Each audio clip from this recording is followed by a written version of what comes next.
السلام علیکم ورحمۃ اللہ وبرکاتہ۔ ان الحمد للہ نحمده ونستعینه ونستغفره ونعوذ باللہ من شرور انفسنا ومن سیئات اعمالنا من يهده الله فلا مضل له ومن يضلل فلا هادي له واشهد ان لا اله الا الله وحده لا شريك له واشهد ان محمدا عبده ورسوله فاعوذ بالله السميع العليم من الشیطان الرجیم بسم اللہ الرحمن الرحیم یا ایھا الذین آمنوا اتقوا اللہ وابتغوا الیہ الوسیلہ۔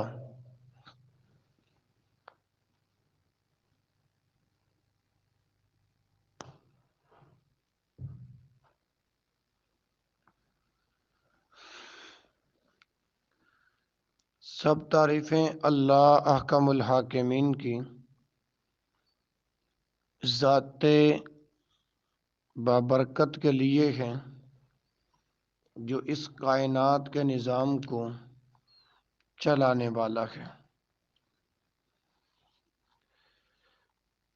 حمد و ثنا اللہ خالق و مالک کے لیے، درود و سلام امام الکل ختم الرسل امام کائنات مخدوم کائنات مخبر صادق صادق الامین جناب محمد الرسول اللہ صلی اللہ علیہ وسلم کے ذات گرامی پر۔ معزز سامعین و سامعات، اللہ احکم الحاکمین کے سامنے دعا گو ہوں کہ خالق مالک رازق میری اور آپ کی حاضری کو اپنے مقدس بارگاہ میں قبول فرمائے۔ سن سنا کے اللہ پاک عمل کرنے کی توفیق عطا فرمائے۔ ہمارے مخالفین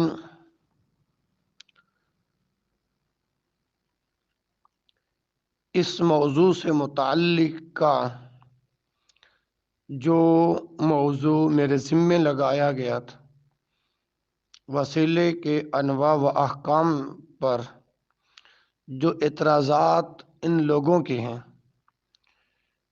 اس پر لب کشائی آج کرنی ہے۔ تو میں عرض کر رہا ہوں کہ ہمارے مخالفین اس موضوع سے متعلق بعض اعتراضات و شبہات وارد کیے ہیں ان لوگوں نے،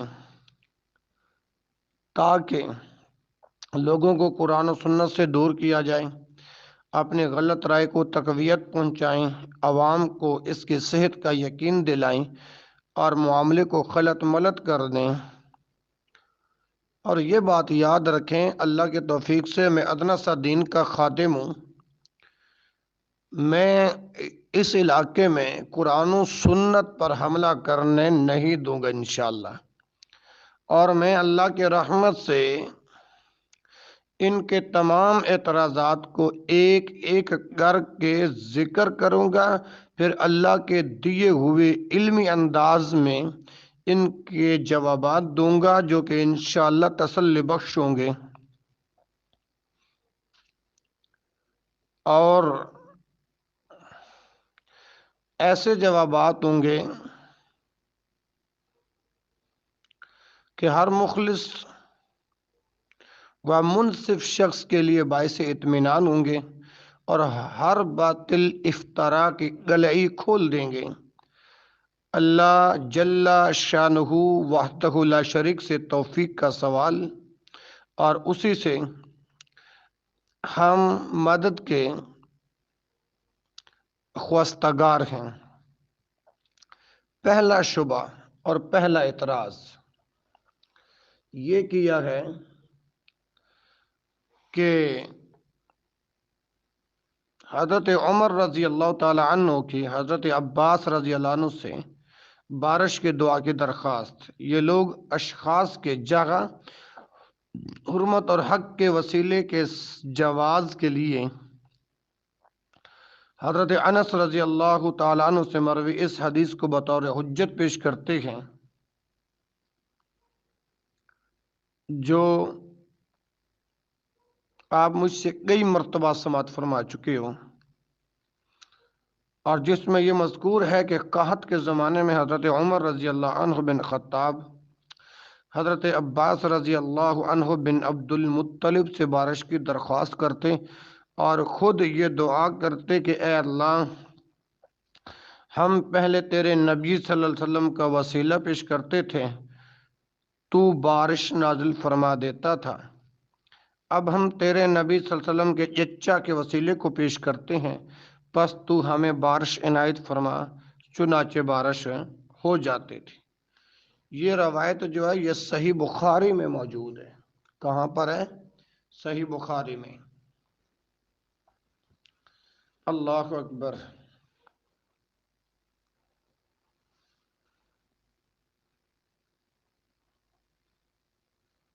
اللہ اکبر۔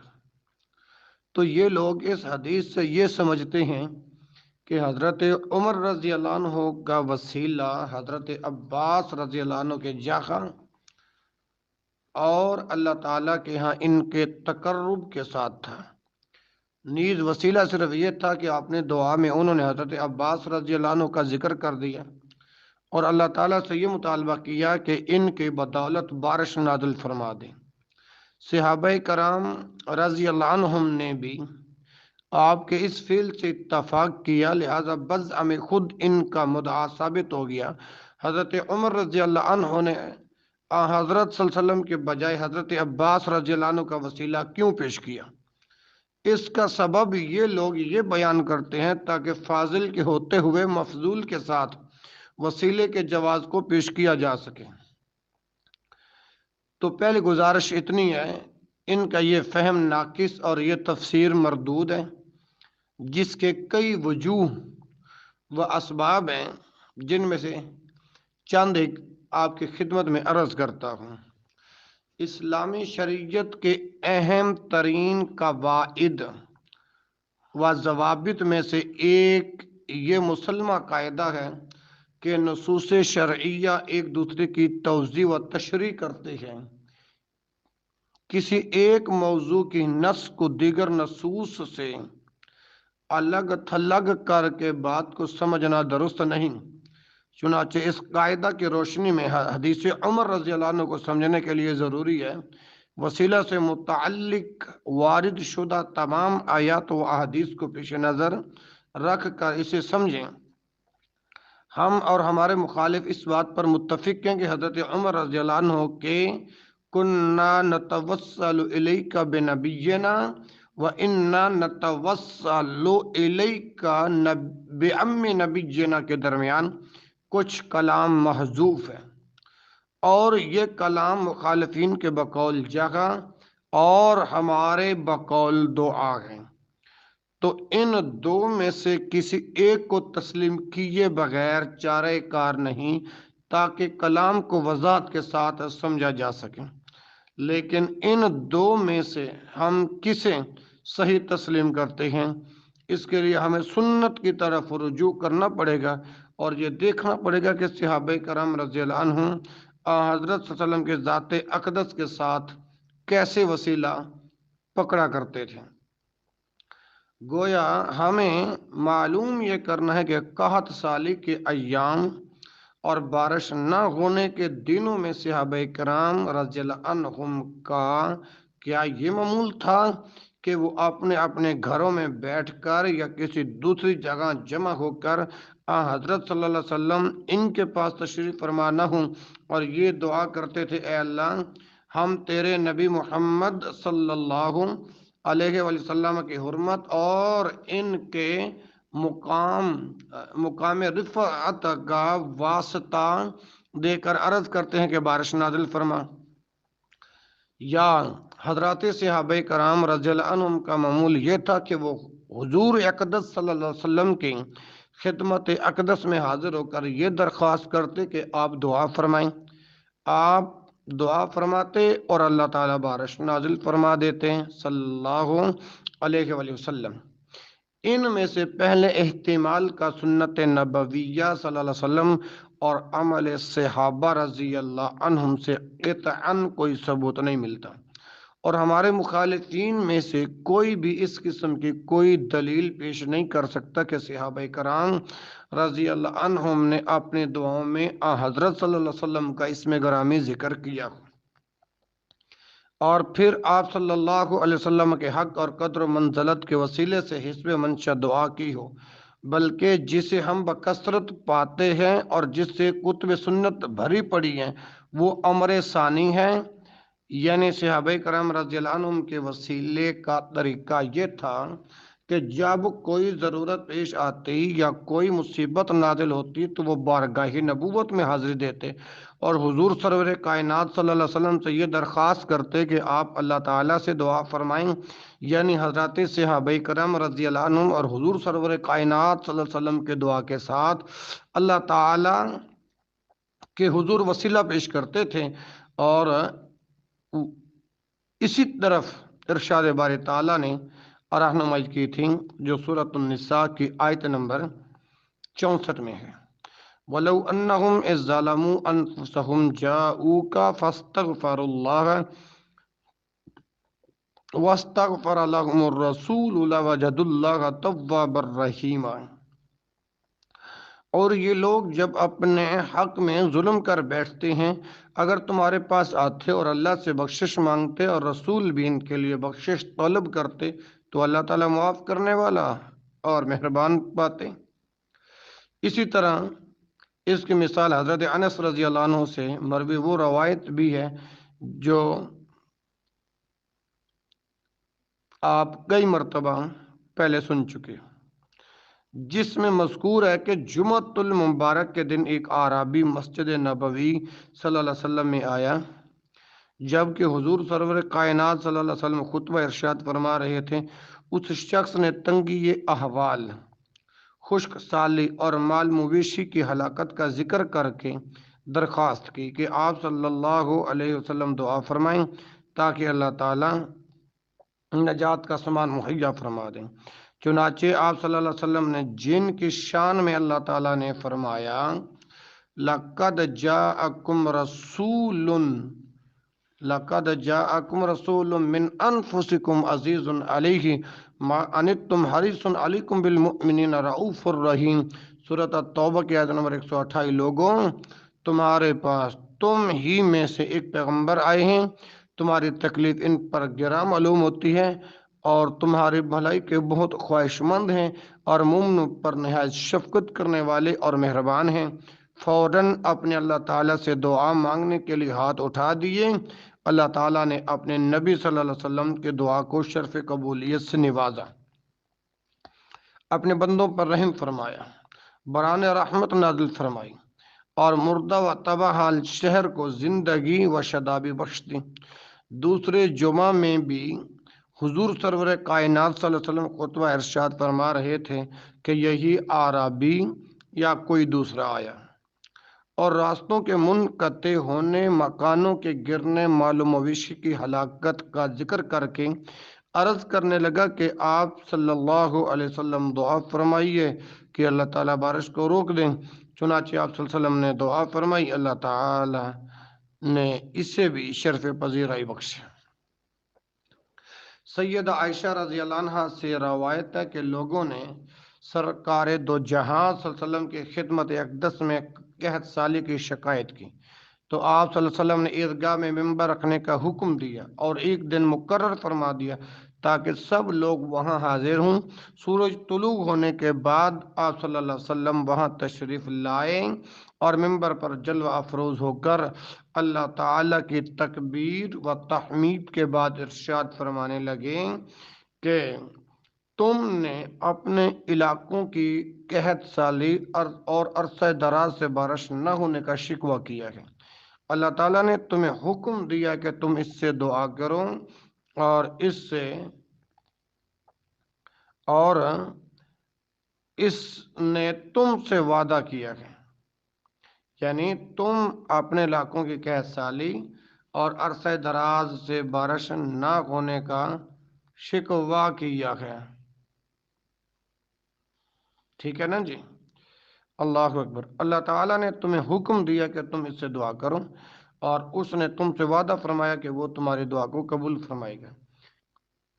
ابو داؤد میں 1173 نمبر ہے، اور امام ابو داؤد رحمہ اللہ نے فرمایا کہ یہ حدیث غریب ہے اور اس کی سند جید ہے، اور بات ایسے ہی ہے، جبکہ محدثین کی ایک جماعت نے اسے صحیح بھی کہا ہے۔ اس کا بیان صحیح ابو داؤد میں 1064 میں ہے۔ اللہ اکبر۔ اس حدیث پاک میں آگے مذکور ہے کہ آپ صلی اللہ علیہ وسلم نے اللہ تعالیٰ سے دعا فرمائی، نماز یعنی نماز استسقاء پڑھائی۔ اللہ تعالیٰ نے اس قدر بارش نازل فرمائی تھی کہ حتیٰ کہ ندی نالے بہہ نکلے اور لوگ جلد جلد گھروں کی طرف جانے لگے۔ حضور سرور کائنات صلی اللہ علیہ وسلم نے یہ منظر دیکھا تو آپ صلی اللہ علیہ وسلم خوب تبسم فرمانے لگے۔ پھر آپ صلی اللہ علیہ وسلم نے فرمایا، اشہد ان اللہ علی کل شیء قدیر وان عبد اللہ ورسولہ۔ میں شہادت دیتا ہوں کہ اللہ تعالیٰ ہر چیز پر قادر ہے اور میں اللہ تعالیٰ کا بندہ ہوں اور اس کا رسول ہوں۔ یہ اور ان جیسی دیگر احادیث مبارکہ جن کا تعلق عہد رسالت اور دورہ صحابہ کرام رضی اللہ عنہم سے ہے، اس قدر وضاحت و صراحت پیش کر رہی ہے کہ کسی قسم کے جنگ و جدال اور شک و شبہ کی کوئی گنجائش ہی نہیں۔ اللہ کے پیغمبر صلی اللہ علیہ وسلم اور صالحین کے ساتھ وسیلہ کی صورت جس پر سلف صالح عمل پیرا تھے یہ تھی کہ وسیلہ پیش کرنے والا اس شخصیت کے پاس جاتا جس کے وسیلے کو پیش کرنا مقصود ہوتا، اور اس کے سامنے عرض احوال کے بعد دعا کی درخواست کرتا، اللہ تعالیٰ اس کی ضرورت و حاجت کو پورا فرما دے۔ وہ دعا کرتے اور اللہ تعالیٰ اسے شرف قبولیت سے سرفراز فرماتے۔ ٹھیک ہے جی، یہ ہو گیا پہلا جواب۔ اب دوسرا جواب یہ ہے، ہم نے وسیلے کا یہ جو معنی بیان کیا ہے لوگوں کی زندگی اور استعمال میں یہی معنی متعدد اول ہے۔ مثلا جب کسی انسان کو کسی رئیس، کسی ادارہ کے سربراہ یا کسی حاکم سے کوئی کام ہوتا تو وہ کسی ایسے شخص کو تلاش کرتا جو اسے جانتا ہو اور پھر اس کے پاس جا کر گفتگو کرتا ہے اور اپنی ضرورت پیش کرتا ہے، اور پھر یہ شخص اس کی ضرورت و حاجت کو اللہ اکبر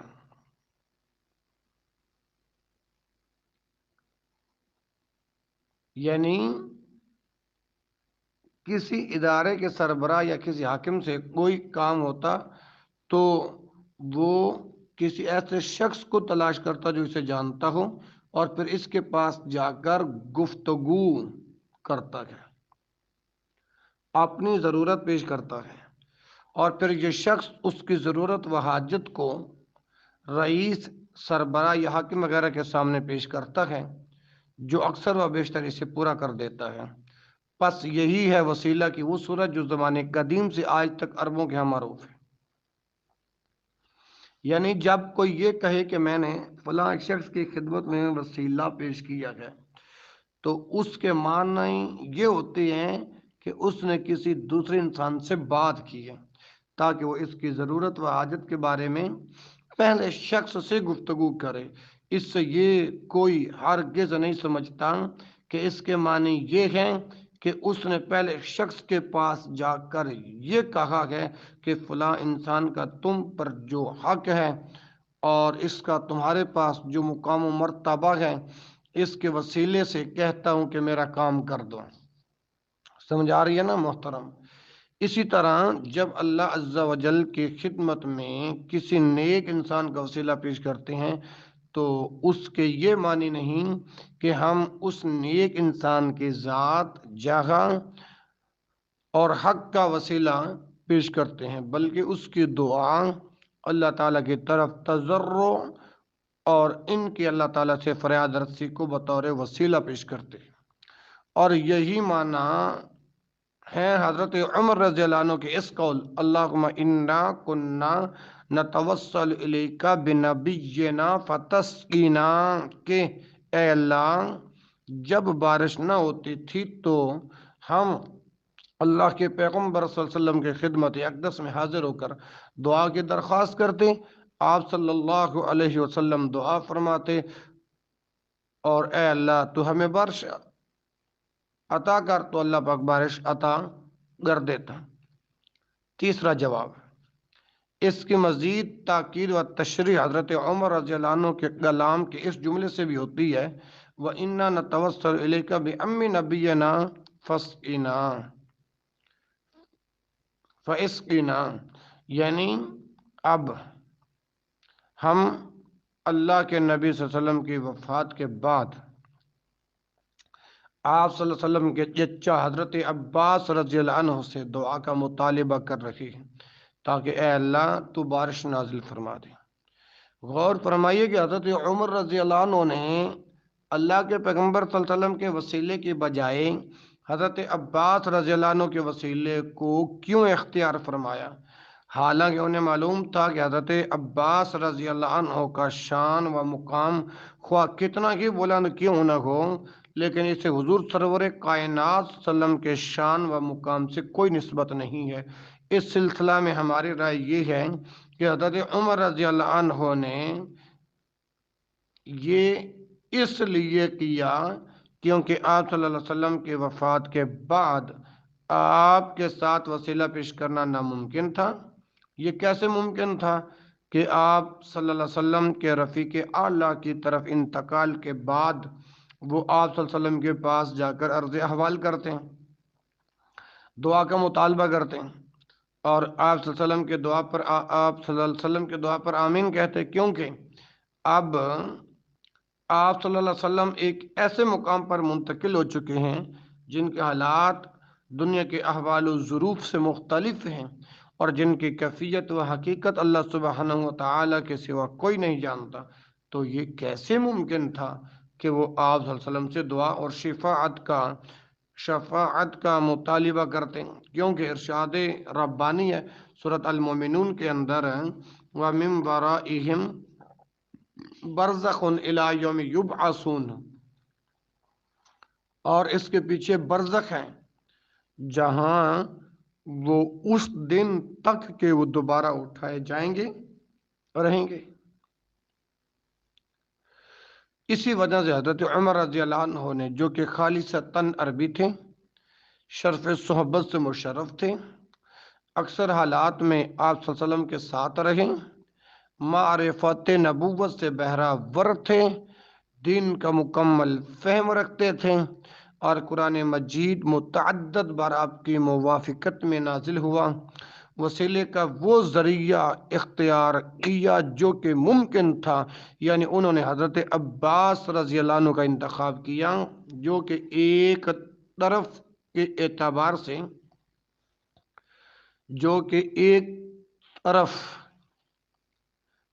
اللہ کے نبی صلی اللہ علیہ وسلم کے ساتھ قرابت رکھتے تھے اور دوسری طرف نیکی، تقوی اور دینداری کے اعتبار سے بھی نہایت بلند مقام پر فائز تھے۔ لہذا انہوں نے حضرت عباس رضی اللہ عنہ سے یہ مطالبہ کیا کہ وہ بارش کی دعا فرمائیں۔ اگر حضرت صلی اللہ علیہ وسلم کی ذات اقدس کے ساتھ وسیلہ ممکن ہوتا تو حضرت عمر رضی اللہ عنہ یا کسی دوسرے کے لیے یہ کیسے ممکن تھا کہ وہ آپ صلی اللہ علیہ وسلم کو چھوڑ کر حضرت عباس رضی اللہ عنہ کا وسیلہ پیش کرتے؟ اور پھر اس پر سب صحابہ کرام رضی اللہ عنہم کا اتفاق کرنا بھی ناموضوع ہوتا، کیونکہ حضرت صلی اللہ علیہ وسلم کے ذات اقدس کو چھوڑ کر کسی دوسرے کے وسیلوں کو اختیار کرنا ایسا ہی ہے جیسے